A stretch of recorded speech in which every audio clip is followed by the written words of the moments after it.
बिस्मिल्लाहिर्रहमानिर्रहीम। अस्सलाम वालेकुम। आप देख रहे हैं हालात। मैं हूं सईद चौधरी। आप सबको यौम आज़ादी मुबारक। लेकिन इस मौके पे मेरा दिल बड़ा बोझल है।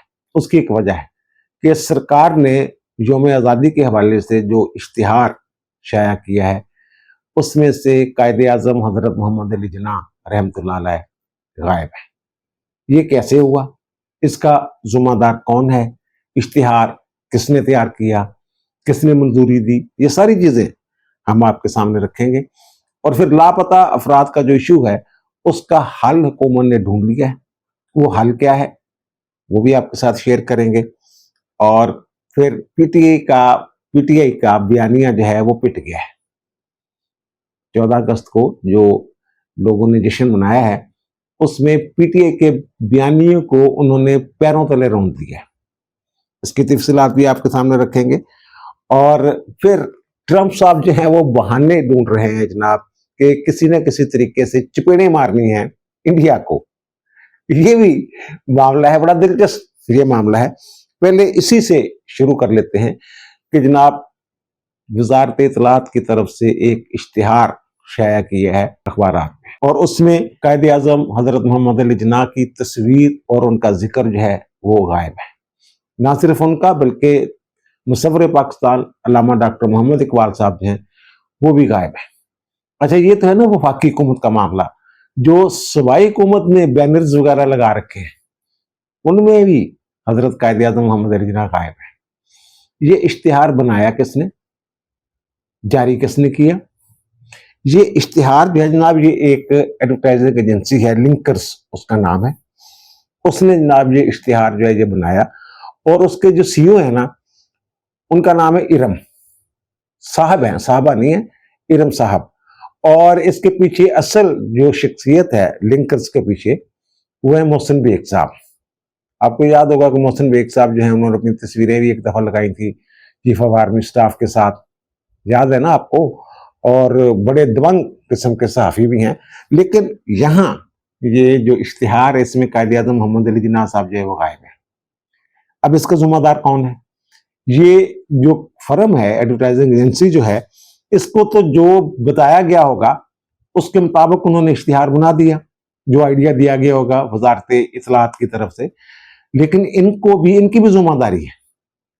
जब ऐसे बड़े इश्तिहार जो है वो जारी किए जाते हैं तो बाकायदा बाज़ाब्ता तौर पे एक प्रेजेंटेशन जो होती है वो मुतलका लोगों को दी जाती है।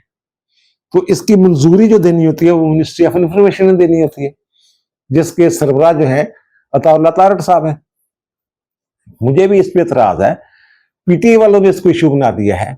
ये इतनी दानिश और समझ तो होनी चाहिए। पहली मरतबा जिंदगी में मैंने देखा है कि यौम पाकिस्तान पे इश्तिहार जारी हो या 23 मार्च के इश्तिहार जो होते हैं उनके ऊपर भी कायदे आज़म मोहम्मद अली जिन्ना और उलामा इकबाल की तस्वीरें होती हैं, उनका जिक्र होता है, उनके इकबाल जो हैं वो लिखे होते हैं।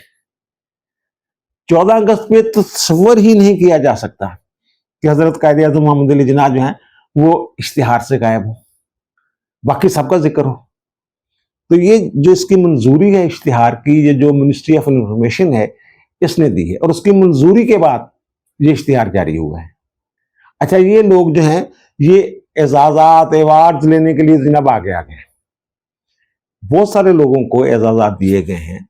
जो अस्करी मुसल्लह अफवाज के सरबराहान हैं उनको एजाजात दिए गए हैं, बनता है। जो शोहदा हैं उनको अवार्ड दिए गए हैं।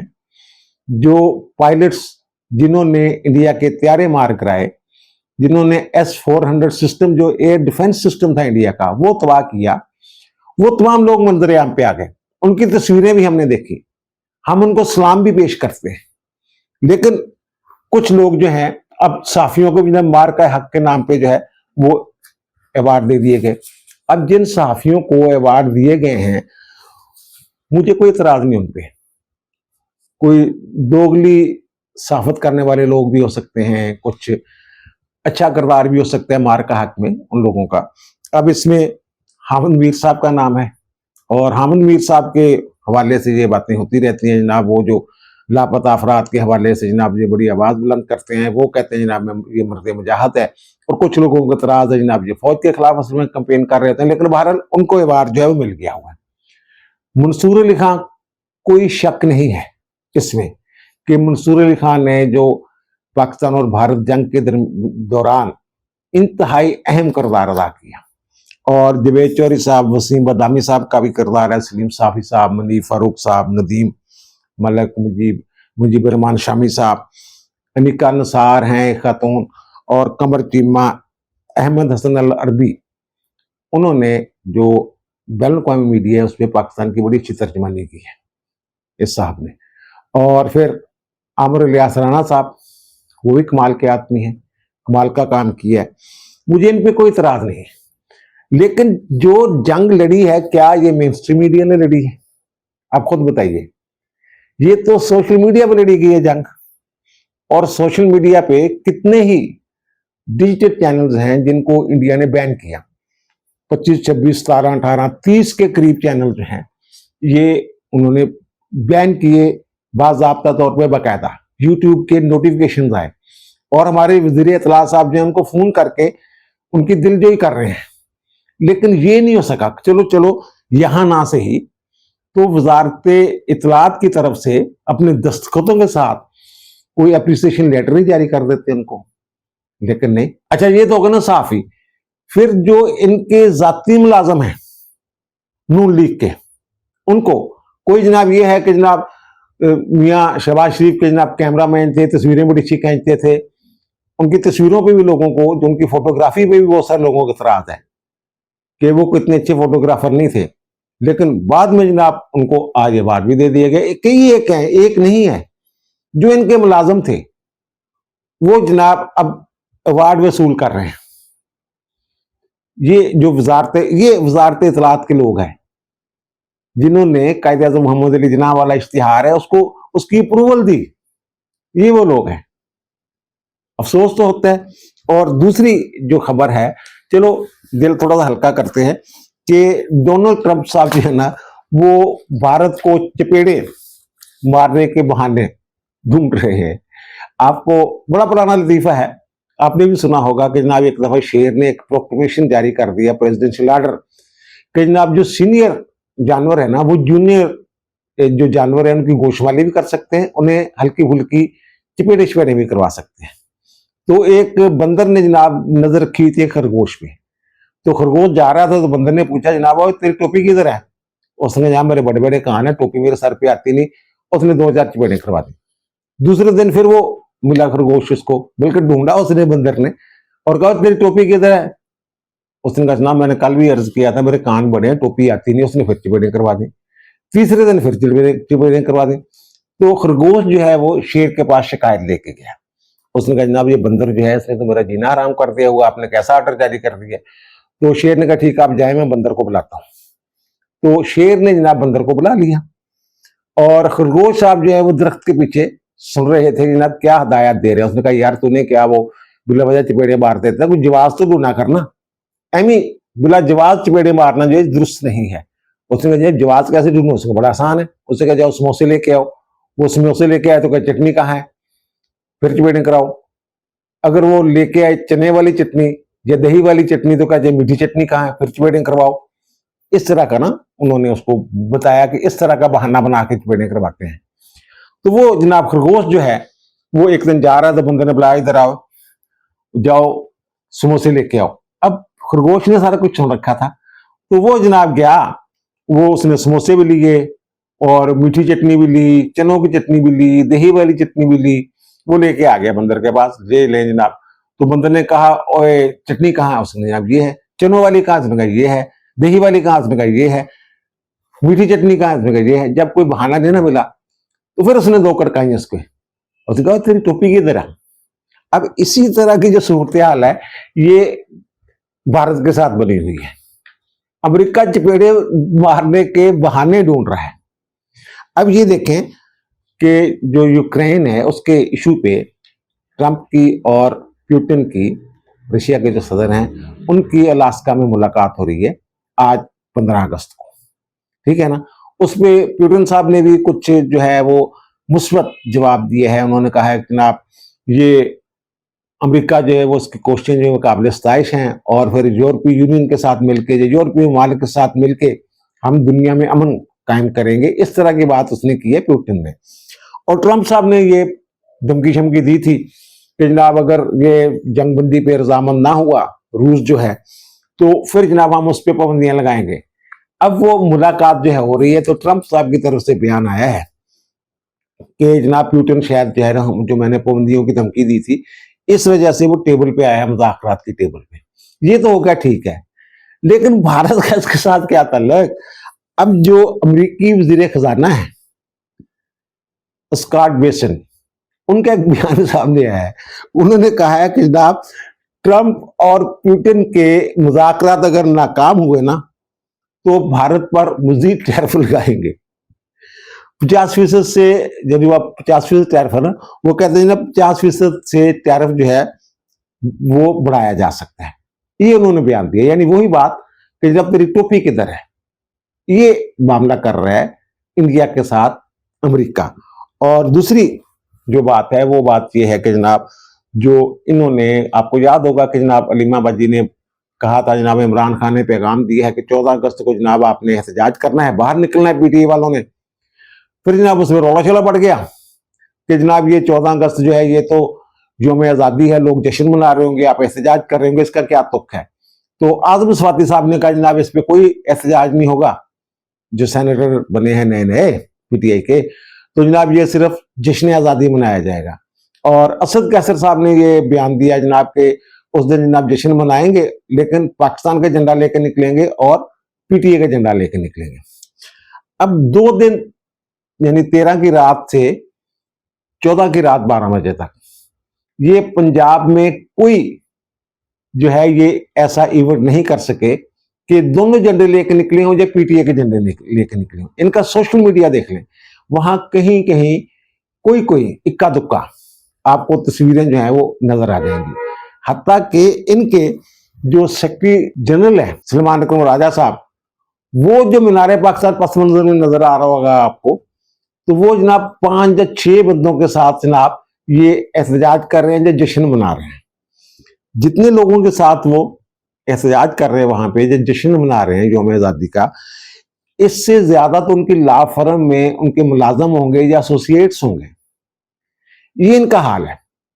पेशावर में जो जश्न आज़ादी जिस अंदाज में मनाया गया पीटीए की तरफ से, कोई एहतजाज नहीं। कोयटा में जश्न मनाया गया, बलूचिस्तान सारे में जश्न मनाया गया, लोग झंडे लेकर निकले, ना किसी को बीएलए का खौफ, ना किसी को प्रॉक्सीज का खौफ, ना किसी को फितना अल खारिज का खौफ, ना किसी को फितना अल हिंदुस्तान का खौफ। कराची में जश्न मनाया गया, लाहौर में लोग निकले हैं, जश्न मनाया है। 2 दिन सड़कों पे आपने वो, वैसे वो बाजे वालों में मुझे एतराज तो होता है पापा, लेकिन ये एक तरह से इसको रौनक भी कह सकते हैं आप। तो लाहौर में भी ऐसा कुछ नहीं हुआ। हाँ, एक जो है वो जहां पीटीआई के झंडे नजर आए हैं वो डेरा इस्माइल खां है। वहां अलीमीन गंडापुर साहब ने जो है वो एक जलसा आम था जिससे खिताब किया है, वहां पे पीटीआई के झंडे मौजूद थे। सिर्फ एक जगह पूरे पाकिस्तान में, वो भी इनके अपने हल्के में, इनके अपने सूबे में, खैबर पख्तूनख्वा में। यानी जो इनका बयानिया था कि जनाब इमरान नहीं तो पाकिस्तान नहीं, वो पिट गया है। लोग निकलने के लिए तैयार नहीं, लोगों की आंखें खुल गई, समझ आ गई है लोगों को, ये बात होगी। और दूसरा जो मैंने अर्ज करना था कि चीफ जस्टिस पाकिस्तान की तरफ से आप इसको कह लें जनाब, ये कौम को 14 अगस्त पे एक तोहफा ही समझ लें आप। उसकी वजह यह है कि जनाब ये जो चेहरे हैं अदलिया के अंदर कुछ छुपे हुए, वो उन्होंने बेनकाब किए। बेनकाब कैसे किए हैं कि जनाब जो जजेस कमेटी है ना, 2 तरह की जजेस कमेटी है ना, उनके जनाब जो इजलास थे, जो मीटिंग मिनट्स थे 11 अक्टूबर 2024 से लेके 29 मई 2025 तक जो इजलास हुए उनके, वो मीटिंग मिनट जो हैं वो ओपन हो गए, वो मंजर आम पे आ गए। तो उसमें वो वाला इशू भी मौजूद है। ये जो मैं अर्ज करता रहता हूँ ना जनाब, 3-4 जजेस ऐसे हैं, मुनीर अख्तर साहब हो गए, मंसूर अली शाह साहब हो गए, 2-3 और जजेस हैं, एक खातून जज हैं, वो कहते हैं 26 महीने तरमीम जनाब वो उसके वो दुश्मन बने हुए हैं, और वो कभी खत लिखते थे, कभी फैसले जारी करते थे जनाब 26 महीने तरमीम जो है इसके लिए, इसकी समात के लिए, इसके लिए, इसका जायजा लेने के लिए फुल कोर्ट बनाई जाए। अब वो जो उन्होंने खत लिखा था 31 अक्टूबर 2022 को मुनीब अख्तर साहब ने और मंसूर अली शाह साहब ने, अच्छा ये जजेस कमेटी के मेंबर थे, जो 3 रुकनी जजेस कमेटी थी ना, उसमें चीफ जस्टिस थे, मंसूर अली शाह साहब थे, मुनीब अख्तर साहब थे। अब वो उसका अजलास बुलाना होता है चीफ जस्टिस ने, लेकिन चीफ जस्टिस साहब ने अजलास भी नहीं बुलाया, वो उनको इन्होंने बुलाया भी नहीं, बताया भी नहीं, और दोनों ने ना ये हुक्म जारी कर दिया कि आप 4 नवंबर को ना, ये यानी 4 नवंबर 2024 को ये फुल कोर्ट जो है ये इस केस को काज लिस्ट जारी कर दी जाए। वो काज लिस्ट जारी नहीं की गई, तो ये मुनीब अख्तर साहब, और मैं अर्ज कर रहा हूं ये जो सामने आए ना मिनट्स अजलासों के, उनकी मैं बात कर रहा हूं। तो फिर चीफ जस्टिस ने भी उनके जवाबी खत लिखा हुआ था, वो खत जो है वो खुफिया था, वो खुफिया खत अब सामने आ गया है, यानी आप कह सकते हैं कि खुफिया डॉक्यूमेंट्स जो हैं वो सामने आ गए हैं। चीफ जस्टिस ने अपने खत में जो लिखा कि जनाब जो 26वीं आईनी तरमीम आ गई है और आइन का आर्टिकल 191A और उसकी ज़ैलिश 4, वो ये कहते हैं कि ये अगर आइन के आर्टिकल 184 सब आर्टिकल 3 के तहत कोई पिटीशन फाइल होती है, आइनी दरखास्त फाइल होती है, तो उसका जायजा जो है वो पहले लेना है था आइनी कमेटी ने, जो इस तरमीम के तहत, एक तो ना जजेस कमेटी जो आम मुकदमात को देखती है, एक है आइनी कमेटी जिसमें आइनी बेंच का सरबराह होता है, और आइनी बेंच के दूसरे जो अरकान होते हैं उनमें 2 सीनियर लोग जो होते हैं वो होते हैं। तो वो कहते हैं ना, मैं ये सवाल किया, मैंने सवाल करता हूं कि क्या 26वीं आईनी तरमीम के बाद फुल कोर्ट जो है वो जो जजेस कमेटी है जो कानून के तहत बनी हुई है, supreme court practice and procedure act के तहत, वो इसको इस मुकदमे को तफवीज करने का या फिक्स करने का फैसला कर सकती है? तो इसका सीधा सीधा जवाब है कि नहीं। अब ये कह रहे थे कि ना फुल कोर्ट बुलाएं, तो चीफ साहब ने कहा ना फुल कोर्ट मैंने इसलिए नहीं बनाई कि वहां को जो है जो इख्तलाफात हैं जजों के, इस हवाले से, इस नुक्ता नजर के हवाले से कि जब कौन समात करेगा तो वहां कुछ तलखी हो सकती है, इख्तलाफ हो सकता है, वो खबरें बाहर निकलेंगी, पहले ये खबरें चल रही हैं, उन्होंने लिखा। लेकिन मैं ये कह रहा हूं कि पहले से ही ये खबरें चल रही हैं कि जनाब ये जजों के अंदर बड़े इख्तलाफात हैं, ये मुतहद नहीं है। तो वो कहते हैं कि मैंने फर्दन फर्दन तमाम जजों से, 13 जज थे उस वक्त, ये राय ली। ये जो राय लेना है और रिकॉर्ड का अगर हिस्सा बन गया है तो इसका मतलब है कि फुल कोर्ट का इजलास हो गया।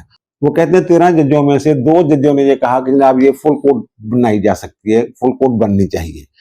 तो वो कहते हैं 9 जजों ने ये कहा कि नहीं जनाब ये तो जनाब जो आईनी कमेटी है, जजेस आईनी कमेटी, तो उसने देखना है और इस दरखास्त को जो है वो आईनी बेंच ही देख सकता है 26वीं आईनी तरमीम के बाद। ये चीफ साहब कह रहे हैं, यानी इसका मतलब ये फुल कोर्ट ने ये फैसला कर दिया।